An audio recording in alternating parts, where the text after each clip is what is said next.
Queridos amigos, que Jesus, o Divino Mestre, ilumine a todos nós. Nesta noite, nós vamos fazer um estudo de um tema sobre o casamento, o divórcio e os filhos à luz da doutrina espírita. E então, o casamento é um progresso na marcha da humanidade. Assim disseram os espíritos superiores a Allan Kardec. A união de duas pessoas que se reencontram para auxiliarem mutuamente em busca do progresso. Isso que é a representação que nós estamos falando sobre o matrimônio ou o casamento. O casamento não é, pois, somente um contrato de compromisso jurídico, mas muito mais, é um contrato espiritual, de consciência para consciência e de coração para coração. Nessa união, surgem os compromissos mútuos de um para o outro, materiais, afetivos, morais e espirituais, determinando responsabilidades intransferíveis de apoio mútuo. A doutrina espírita é bastante clara quanto à seriedade do vínculo matrimonial, demonstrando que ele é geralmente fruto de planejamento espiritual. Ao se ligarem, os cônjuges assumem compromissos muito sérios, não somente em relação ao próprio ajuste, mas principalmente no concernente aos filhos que virão, que haverão de projetar a nova família. Segundo André Luiz, há vários tipos de casamentos, né? Então, há casamentos de amor, há casamentos de fraternidade, de dever. O matrimônio espiritual, ele realiza-se de alma para alma, representando os demais simples conciliações ou processos retificadores dentro da nossa jornada evolutiva, assim como as nossas retratações perante a lei de causa e efeito, dentro da nossa progressão, fazendo as revisões anteriores daquilo que nós produzimos atrás, ou seja, das alegrias ou dos desconfortos que ambos fizemos uns aos outros. Então hoje a lei nos alcança para experienciarmos essas novas oportunidades de reconciliação, para que haja um regozijo, para que haja realmente alegrias, perdões, e que todos esses espíritos envolvidos possam se reconciliarem através dessa constelação que é a família. Então nós vamos ter aí pais e filhos formando esse grande agregado familiar, no intuito de buscar renovações, de buscar o perdão, de buscar a alegria e a evolução que se faz necessária para a nossa elevação, para a nossa maturidade espiritual. Bom, então vamos descrever o que são os casamentos afins. São aqueles formados por parceiros simpáticos, afins, onde há uma verdadeira afeição da alma. Geralmente, eles sobrevivem à morte do corpo físico e mantêm-se em encarnações diversas, poucos comuns no nosso planeta. Nós temos os casamentos transcendentais, que são casamentos afins entre almas enobrecidas, que juntas vão dedicar-se a obras de grande valor para a humanidade. E temos, na sua grande maioria, os casamentos provacionais, que são uniões entre almas mutuamente comprometidas que estão juntas para praticarem as consciências ou pacificarem estas consciências ante erros graves perpetrados no passado e simultaneamente desenvolverem os valores da paciência, da tolerância e da resignação.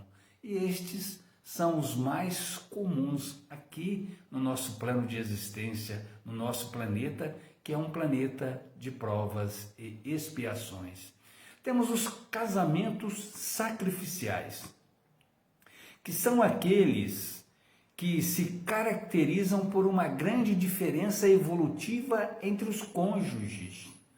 Um espírito de mais alta envergadura que aceita o consórcio com outro menos adiantado para ajudá-lo em seu progresso espiritual.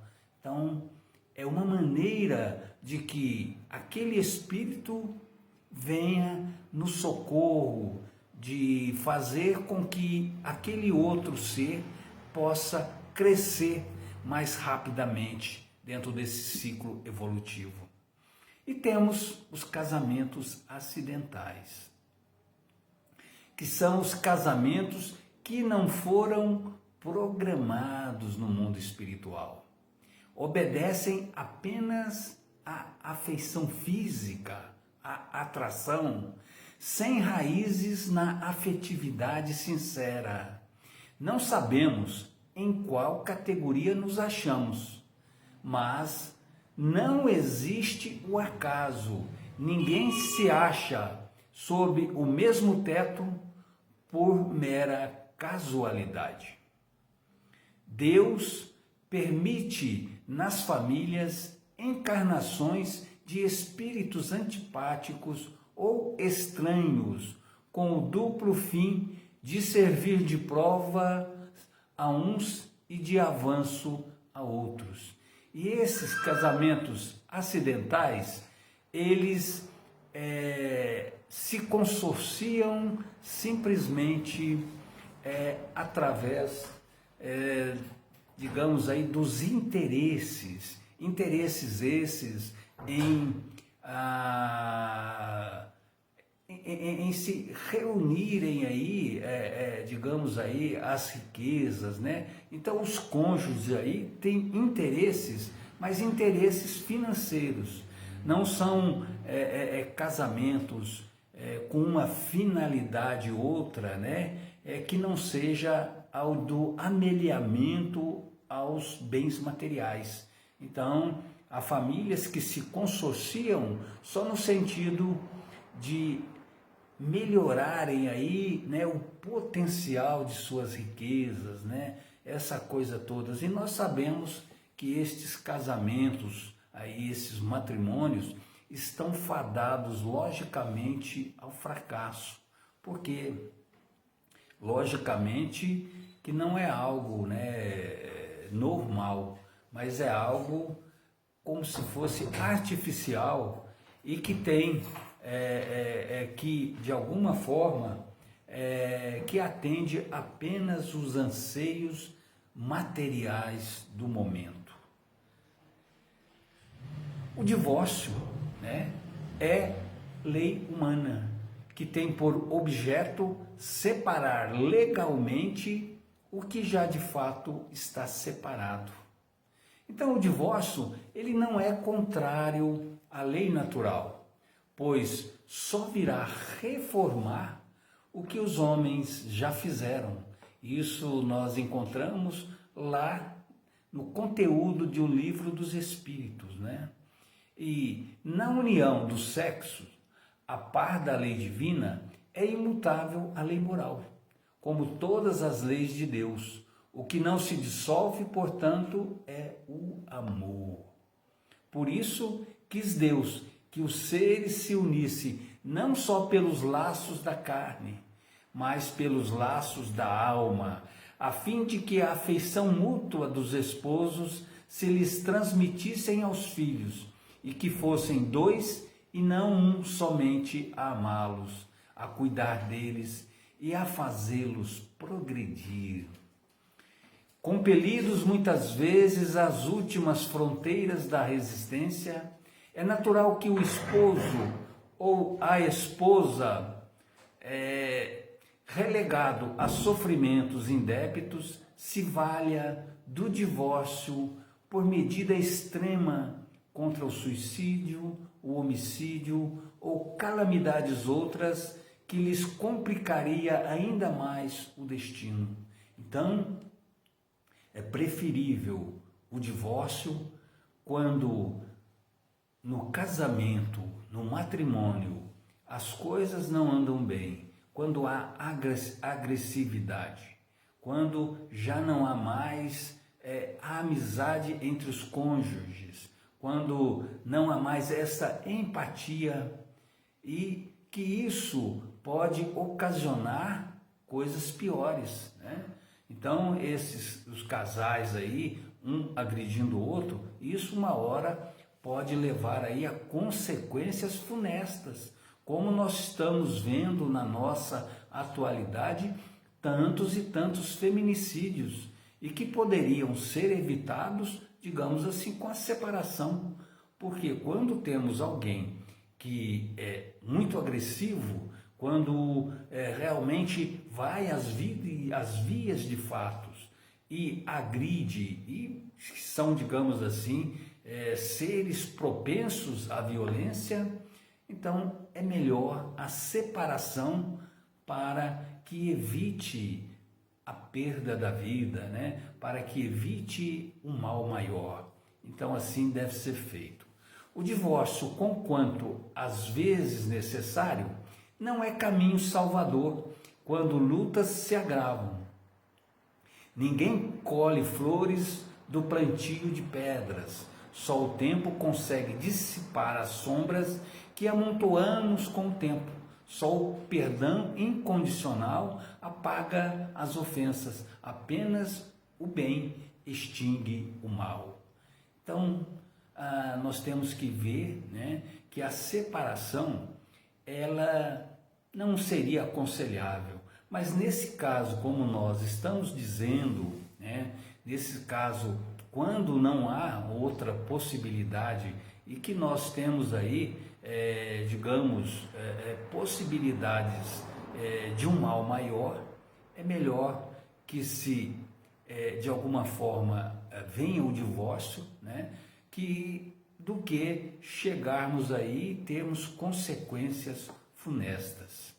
À luz da doutrina espírita, há momentos em que a separação é uma saída menos problemática, um adiamento necessário em ausência de solução definitiva com relação aos laços que vinculam duas criaturas sem condições de resolver a questão afetiva na atualidade. Fica por isso mesmo claro que é um adiamento e não solução. Sim, porque nós sabemos que os cônjuges deverão de alguma forma, né, adquirir essa maturidade. E se hoje nós temos um compromisso espiritual que deve ser retificado, se nós temos que aprender, e isso é lei pedagógica, então esses casais agora provavelmente não poderão acertar as suas arestas porque ainda não tem essa maturidade suficiente, por causa talvez da agressão de um é mais exaltado, mas a vida haverá de num futuro, em outras existências, de fazer com que esses dois seres se encontrem novamente para que possa haver essa reconciliação. Ou muitas das vezes, se há entre os cônjuges um que é mais propenso à tranquilidade, né, que fez tudo aquilo que é possível e não conseguiu ter êxito, então esse ser pode seguir, né, a sua jornada evolutiva, e aquele outro ser, o agressivo, ele terá, dentro da lei pedagógica, que encontrar alguém para que ele possa compreender, né, o essencial aí da doutrina do amor, digamos, de ser aquele cônjuge afetivo, e assim, né, ele vai ter que, digamos aí, cumprir com o seu papel, tem que aprender. Todos nós somos estagiários, alunos da vida, né? Todos nós somos eternos aprendizes e nunca podemos nos acomodarmos. Então, esses seres aí vão ter que, de alguma forma, acertar, né, as suas arestas com a lei divina. Quando a violência ou o grave desrespeito ao parceiro ou à parceira afetivo passa a ser elemento presente na rotina familiar da união, somente resta para depois, aguardando melhor preparação e maturidade de parte a parte. E os filhos, né, do divórcio? Pesquisas realizadas nos últimos 20 anos aí apontam que o número de divórcios aumentaram acima de 30%. Hoje nós podemos estar aí um pouco desatualizado, porque eu fiz essa pesquisa há alguns tempos atrás, mas o aumento de casamento também é maior ainda, né? Hoje nós estamos tendo aí uma modificação, porque a juventude hoje não está muito propensa ao casamento, né?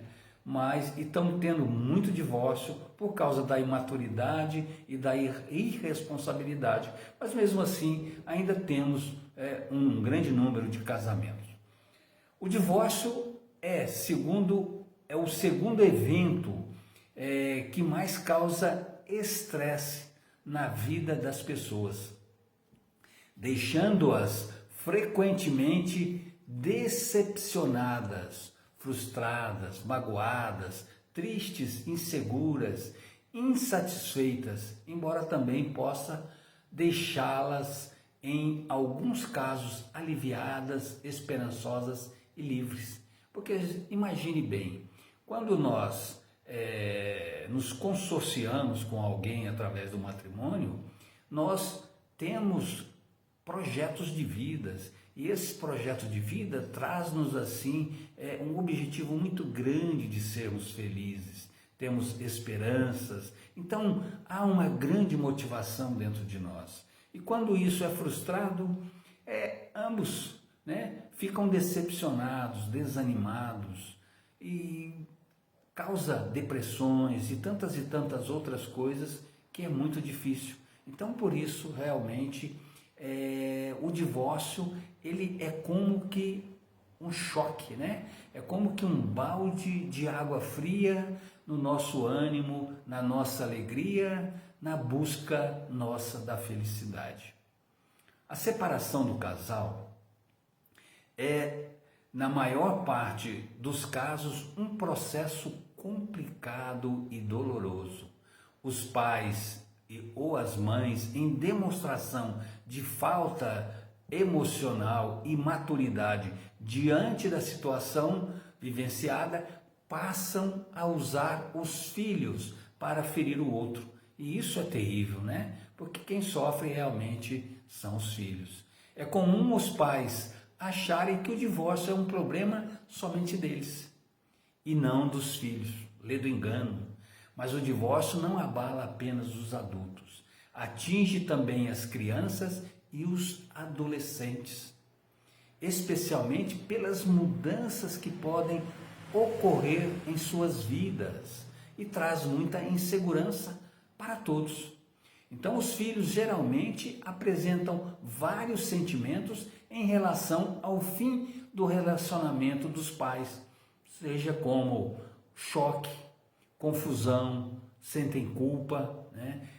Raiva, ansiedade, alívio, tristeza, vergonha, saudades e esperança. Mas alguns filhos também podem se sentir aliviados com o divórcio dos pais, no caso de violência doméstica ou intenso conflito existente à época em que todos viviam juntos, porque a exposição deles à violência ou ao conflito diminui. Então, quando esses filhos, esses filhos de alguma forma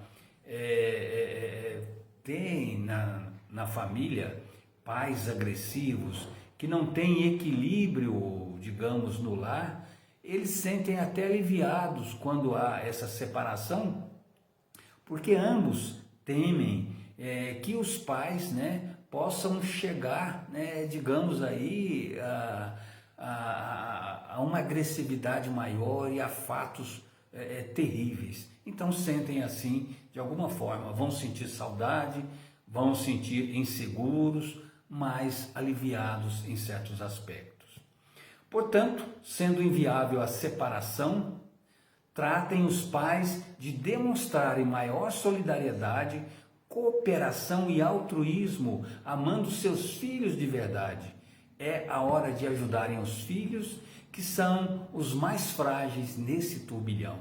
Então não devemos esquecer aí, os pais têm que estar voltado mais para os filhos neste momento, pensar mais nos filhos do que em si mesmo e às vezes fazer sacrifícios e ter bom senso, e muitas das vezes abdicarem daquilo que querem fazer e com propósitos aí de causar o melhor bem-estar aos filhos, e não causar aí tantas e tantas decepções.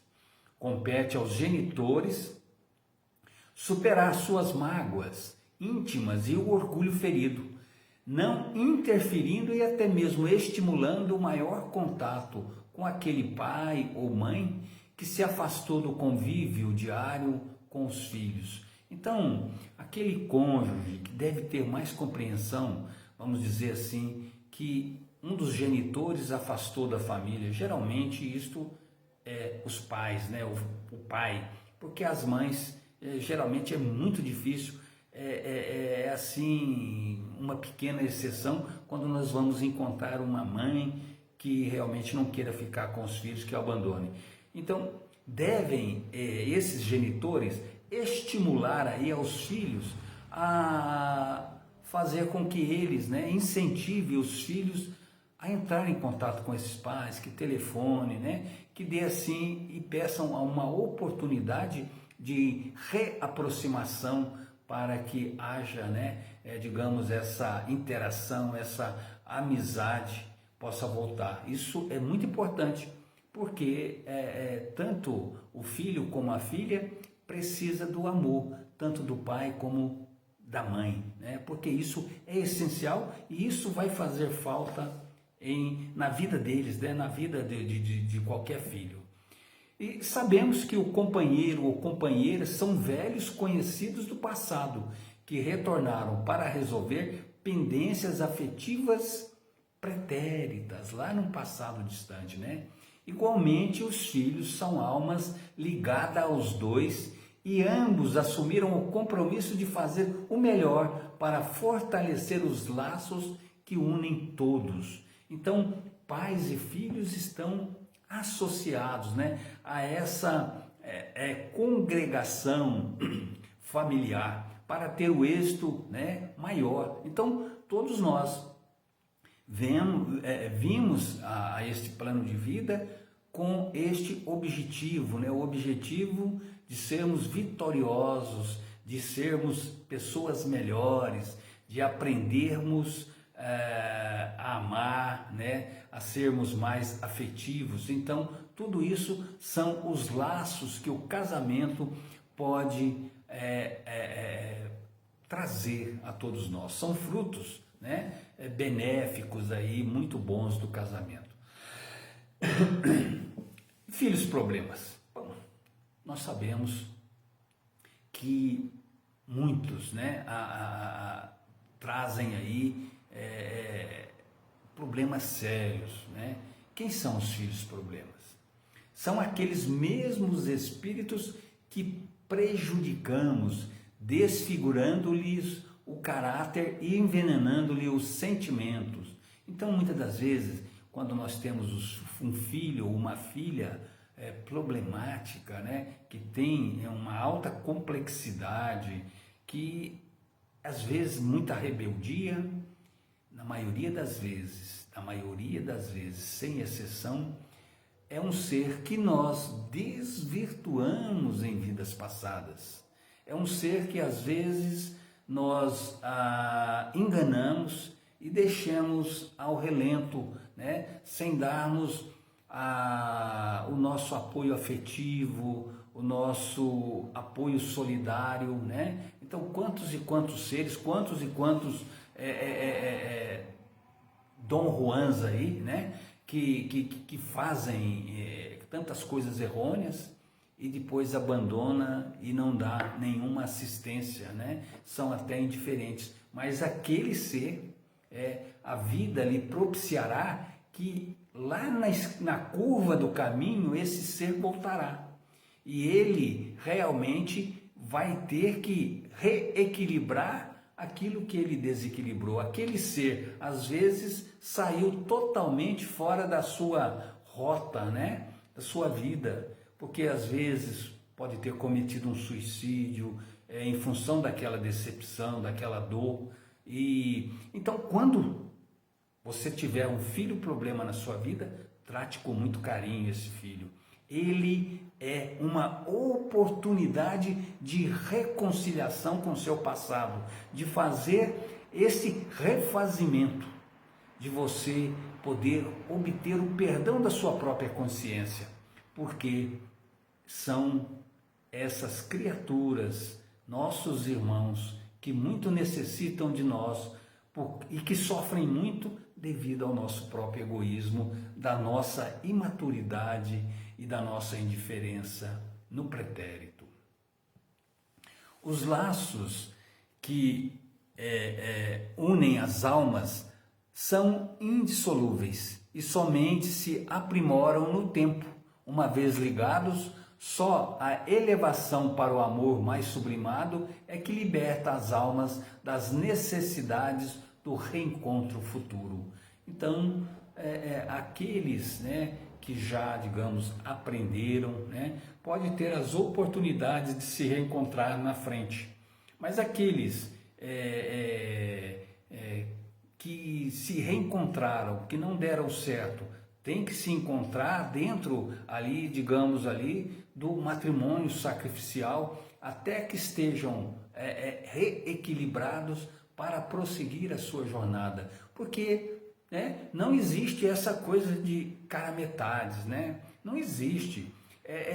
Nós espíritos somos seres que temos que conviver com todos, né? Nós estamos aqui para aprendermos e neste aprendizado nós temos que nos confraternizarmos com todos. Então, logicamente que tem os espíritos simpáticos uns aos outros, mas não existe isso de que existe um ser geralmente especificado para ser a nossa cara metade, né? Isso nós sabemos, e a doutrina espírita nos mostra muito bem que isso não existe, né? Não existe essa coisa desse amor nesse sentido, né? Todos nós devemos aprender o amor, mas esse amor que liberta, né? Não esse amor que escraviza, em hipótese alguma. Não há divórcio programado antes da reencarnação.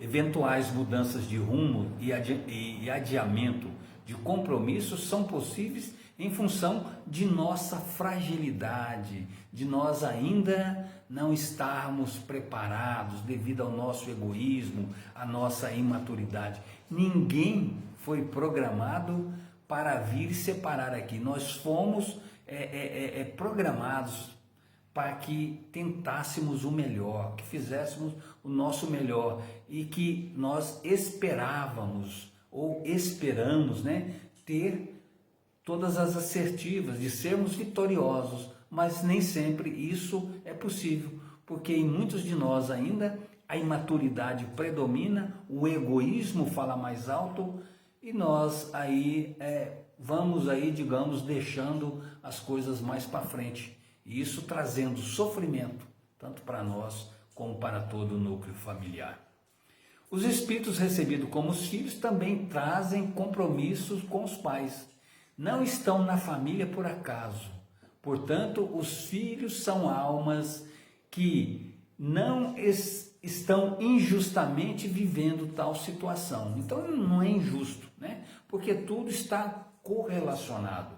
Então ninguém, digamos, não merece isso. Não há, digamos, inocentes, né, nesse caso, né? Agora, igual nós falamos, o filho problema é sempre uma coisa típica. Mas todos de alguma forma estão reunidos para esta reaproximação, para essa confraternização. Mas todos de alguma forma estão vinculados uns aos outros.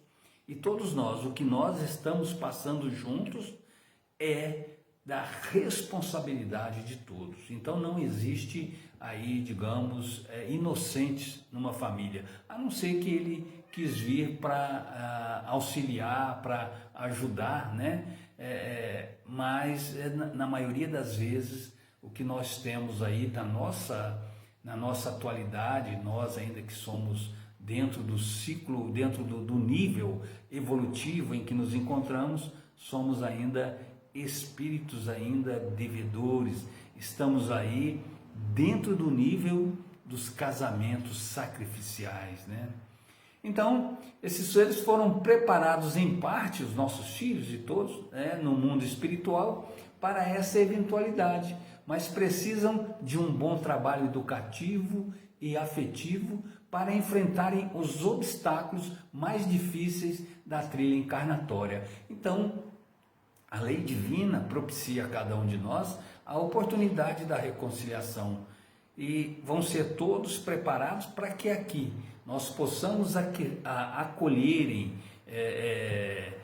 os nossos filhos, que na realidade são os filhos de Deus, nossos irmãos, aos quais nos são depositados para que nós possamos aí dar toda a estrutura para que se tornem seres do bem, para que possam ter a sua vida, evoluírem e construírem aí o seu futuro e a sua maturidade espiritual. Então não importa o que aconteça entre o casal, nada afastará a responsabilidade dos pais na educação de seus filhos. Mesmo separados, prossegue a tarefa educativa dos filhos. E se as dificuldades serão bem maiores deverão ser os esforços e sacrifícios desses mesmos pais para que os filhos tenham uma educação esmerada e que saiam vencedores em tudo isso. Pais relapsos sofrerão no futuro os efeitos de sua desídia, ou seja, da sua negligência, né? O orgulho, egoísmo e personalismo são responsáveis pelas mágoas, desenganos e angústias que causaram e continuam causando, né? E eles vão ter que, logicamente, que responder a tudo isso, porque nós vivemos, né, dentro deste planeta e que digamos assim, dirigido, né, por leis sábias e imutáveis, as leis divinas. E as leis divinas vai propiciar a todos nós que teremos que dar conta disso, teremos que aparar essas arestas aí. Por quê? Porque a lei de causa e efeito vai cobrar, né, de cada um de nós, pela nossa própria consciência, esse ato pedagógico, porque a lei, ela não é uma lei punitiva, né? Ela é uma lei de amor. Então ela vai propiciar ao próprio Espírito este reajustamento, mas é pedagógico, né? Um reajustamento pedagógico para que ele possa ter êxito cada vez maior, né? Dentro da maturidade e dentro aí, digamos aí, do seu crescimento espiritual. Bom, somente uma conduta cristã, ao menos com nossos filhos, conseguirá fazê-los sentir novamente a alegria do porvir e a esperança da superação